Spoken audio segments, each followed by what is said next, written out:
Bonjour à tous, une nouvelle donne de difficulté intermédiaire, on va voir ça tout de suite. C'est bon, vous êtes prêts? Bien installés devant votre ordinateur, votre tablette?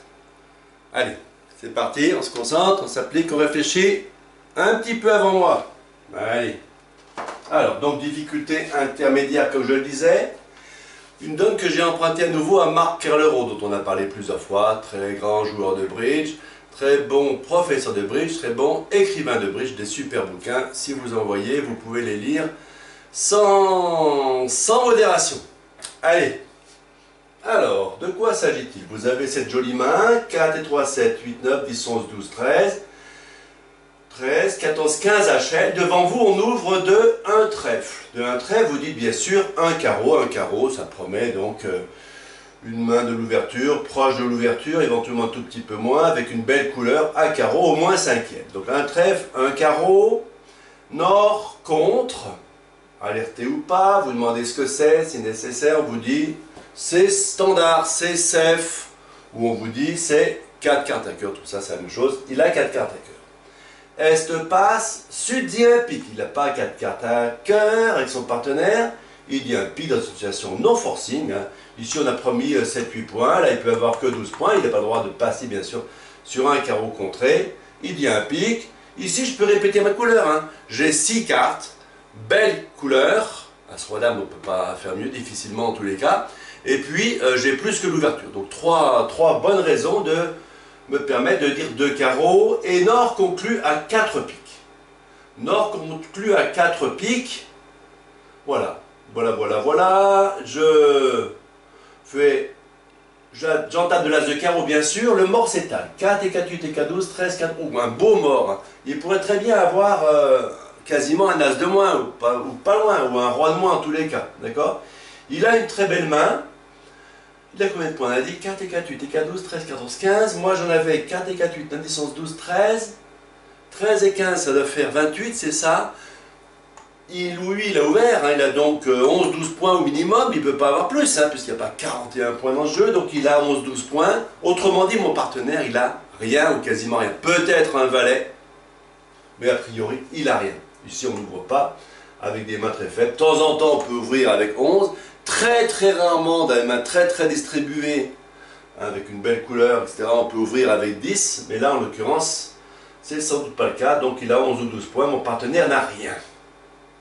Voilà, donc lui, ayant 11 ou 12 points, ils sont où les 11 ou 12 points de notre ami Sud? Ben forcément, il a la dame de pique, lui, il ne peut pas l'avoir, forcément, il a la dame de cœur, à carreau, mais il n'a rien, mais ça, je vois bien, et à trèfle, il a forcément ses rois de trèfle. Peut-être que lui, il a le valet de trèfle, c'est à peu près tout ce qu'il peut avoir. Alors, donc c'est plutôt bien parti, hein, pour nos amis, hein. Donc s'il a toutes ces cartes-là, ça va être compliqué de faire chuter, je crois, hein. Bon, on va faire le point. En défense, comme pour le déclarant, on fait le point couleur par couleur. Alors, qu'est-ce que j'ai comme gagnante évidente, immédiate? Ben, une à pique, bon, sauf si lui me coupe, mais c'est quand même pas la probabilité, donc une à pique. 0 à cœur, puisqu'on a dit que lui, il avait la dame de cœur. À carreau, ben, je vais faire, je ne sais pas combien de carreaux, ça va dépendre des carreaux. Mais a priori, soit une, soit deux, soit ben, pas 3, c'est sûr. Peut-être 0 même, hein, si lui coupe les carreaux. Et à trèfle, ben, je ne ferai pas le lever à trèfle, puisque lui, j'ai dit, enfin, notre camp ne fera pas le lever à trèfle. Puisque lui, on a dit qu'il avait As-Roi de trèfle, hein. Aïe, aïe, aïe, aïe, c'est pas facile, hein. C'est pas facile. Donc, 1, 2, 3. Je vois bien 3 levées si par bonheur les carreaux sont répartis. Enfin, si lui, il a au moins 2 carreaux, mais je vois pas bien comment je pourrais en faire plus. Comment je pourrais en faire plus? Je vois pas trop, hein. Bon, je verrai. Alors, As de carreau, le 4, le 3 en est. Le 6 en sud. D'accord. Le roi, je continue. Le roi, alors est-ce qu'il va passer le roi? Ben, lui, il a fourni le 3. Quand il fournit le 3, vu que moi j'ai le 2, c'est qu'il a un nombre impair, hein. Il a donc soit un carreau, soit 3 carreaux, on va voir. Il fournit sur le deuxième tour le 5, et Sud, il fournit le 6. Bien. Alors, 3 et 3, 6, 7, 8, 9, 10, 11, 12 que j'ai vu. Il est où le 13e carreau? Celui que je ne vois pas. Ben, il est forcément ici. Pourquoi? Parce qu'il a joué le 3 puis le 5, un nombre impair de carreaux. Forcément, le dernier carreau est ici. Bon, la bonne nouvelle, c'est que je fais 2 levées à carreau en plus de mon as de pique. Bon, maintenant, il va falloir que je me gratte un petit peu la tête pour trouver une quatrième levée. Moi, quand je suis en flanc, je ne dis pas l'adversaire va faire 10 levées, je dis je dois faire, mon partenaire et moi-même, on doit faire 4 levées pour faire chuter ce contrat. On est à la tête du contrat de 4 levées à pic. C'est notre contrat à nous. Raisonnons comme ça. Alors, d'où peut venir cette fameuse 4 levées, ouais, c'est ça. D'où peut venir cette fameuse quatrième levée? Alors, à cœur, on a dit que c'était foutu puisque lui, il a la dame. À carreau, j'ai déjà la chance d'avoir fait 2 levées à carreau, j'en ferai pas plus. Vu que lui, en plus, il a 3 cartes à carreau, il n'y a pas de possibilité de surcoupe ou je ne sais quoi. À trèfle, lui, il a As-Roi de trèfle en plus de la dame. Je vois pas trop, hein. Je vais faire un flanc neutre. Hein. Je vais imaginer, je ne vais pas encore jouer ma troisième carte. Hein. Je joue As de carreau, Roi de carreau et je réfléchis. Hein. Qu'est-ce qui se passe si je fais un flanc neutre, par exemple à cœur ou par exemple à trèfle? L'adversaire, qu'est-ce qu'il va faire? Il va prendre, d'accord? Et il va jouer à tout. Il va jouer à tout, comme d'habitude, on joue à tout tout de suite. Il joue une première fois à tout, éventuellement je laisse passer, une deuxième fois à tout, et là il se rend compte qu'ici on n'a plus d'atout. Qu'est-ce qui se passe si moi je fais soit le premier, soit le deuxième, soit le troisième pli à pic? Si je fais un des 3 premiers plis à pic, il faudra bien que je revienne dans une couleur de l'adversaire, soit cœur, soit trèfle, en fonction de mon choix initial. Là, l'adversaire, il va retirer mon dernier atout avec son atout maître, et il va faire 10 levées, puisque c'est cœur son maître, c'est trèfle son maître, ça fera bien 10 levées. Zut! Alors je vais dire, bah tiens, je ne vais pas prendre les 3 premiers tours de pique, je vais laisser passer 3 fois. Je laisse passer une première fois, quand il joue pique, une deuxième fois, quand il joue pique, d'accord? Troisième fois, je laisse passer encore, malin comme un singe, sauf que maintenant, qu'est-ce qu'il fait? Il n'est pas idiot, il ne va pas continuer pique. Il va jouer trèfle ou cœur comme il veut, pardon. Et moi, soit je coupe avec mon as, soit je regarde ce qui se passe, mais de toute façon, je ne ferai pas plus que mes 3 levées, celle d'atout et les 2 levées à carreau. Donc ça ne marche pas. Hein, donc là, c'est l'illustration de ce que je viens de dire.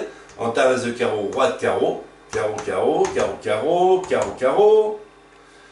Je rejoue par exemple le cœur, hein, par exemple cœur, je rejoue cœur, As de cœur pour un petit cœur, il joue à tout, d'accord? Et là, ben, moi, tôt ou tard, hein, je prends pas, qu'importe, hein, que je prenne dans un des 3 premiers tours, il fera toutes ses levées. Si au contraire, j'attends un petit peu, hein, si je laisse passer 3 fois à pic, là, il va jouer ses cartes maîtresses, et c'est la même chose, il fera 10 levées. Donc, un retour neutre ne permet pas de faire chuter. Aïe, aïe, aïe. Alors, qu'est-ce qu'on pourrait faire pour faire chuter ce contrat? C'est la question qu'on se pose depuis tout à l'heure. On n'a pas encore joué notre 3e carte, hein. Boum! Voilà ce qu'on espère. On veut que le contrat chute une grosse enclume sur la tête du déclarant. On n'a rien contre lui, ça n'a rien de méchant, hein. Mais on aimerait bien le faire chuter. Ah oui, on est là pour ça au bridge. On n'est pas là pour faire plaisir à l'adversaire. On est là pour se faire plaisir. Je ne sais pas vous, mais moi je me fais beaucoup plus plaisir quand je fais chuter l'adversaire que quand je lui file des contrats. Hein, c'est ma philosophie. Je le fais chuter, je suis content. Je gagne mes contrats en jouant bien, je suis content. C'est ça qui est rigolo au bridge. Alors, est-ce qu'il y a moyen de faire chuter un seul espoir, faire une levée à pic? On n'avait pas des gros pics pour un, je vous rappelle. As, 6, 3 et 2, c'est pas des gros pics. Hein. Lui, il a plein de pics qui sont plus gros que les miens. Mais néanmoins, on va pouvoir le faire chuter. Alors, regardons ce qui se passe. Puisqu'on a dit qu'il n'y avait pas d'espoir entre les cœurs et les trèfles, je vais rejouer carreau. Dame de carreau. Lui, il fournira le 7, je le sais, c'est une catastrophe, dame de carreau, c'est retour coupé des fausses. Depuis qu'on est tout petit, hein, depuis que j'étais sur les genoux de ma grand-mère quand j'apprenais le bridge à 7 ans à peu près, on m'avait dit tu joues pas en coupe et des fausses. Non, non, non, non, non. Et là pourtant, moi je vous dis, mais j'ai plus 7 ans, un peu plus, hein, je vous dis, ben là on va jouer en coupe et des fausses. C'est de la folie, mais ça va marcher. Regardez, dame de carreau, qu'est-ce qu'il fait le déclarant? Il doit couper soit de ce côté-ci, soit de ce côté-là. C'est la même chose, vous verrez. Hein. Admettons qu'il coupe de ce côté-ci. Coupe du 8, très bien. Qu'est-ce qu'il fait ensuite? Il joue à tout. Il joue à tout une première fois, fournit. Il rejoue à tout une deuxième fois, on fournit encore. Et maintenant, le déclarant, il est à la croisée des chemins. Supposons qu'il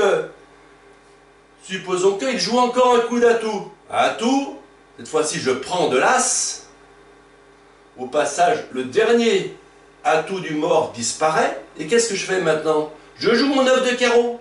Je joue mon 9 de carreau. Alors lui, il faut défausser une carte maîtresse. Hein. Qu'est-ce qu'il fait lui? Il coupe de la dame. Admettons, il coupe de la dame. Moi, je pourrais couper après de mon 6 et faire 2 levées à carreau. On va donc faire chuter le contrat de 2 levées. Alors, le déclarant n'est pas forcément idiot. Quand il va voir au bout de 2 fois que j'ai laissé passer, il va changer son fusil d'épaule et il va jouer trèfle et cœur. Alors effectivement, je pourrais couper de mon 6, mais après je ne ferai plus que mon as de pique et donc je ferai chuter 4 piques moins 1, ce contrat. Voilà. Donc promotion d'atout. Promotion d'atout, on avait déjà vu ça une fois ou deux. Promotion d'atout. C'était la stratégie à adopter sur cette donne-là. Bien. Je redécompose ça, regardez-le tranquillement, arrêtez éventuellement le défilement de l'image. Donc je joue une 3e fois carreau en coupé des fausses et grâce à ça, je vais assurer une promotion d'un petit atout. Alors, le conseil du jour. Le jeu en coupé des fausses n'est vraiment pas recommandé en général.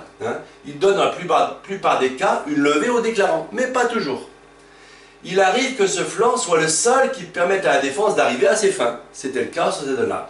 Il faut savoir repérer ces situations et bien sûr agir en conséquence, en l'occurrence, en donnant notre 3e tour de carreau.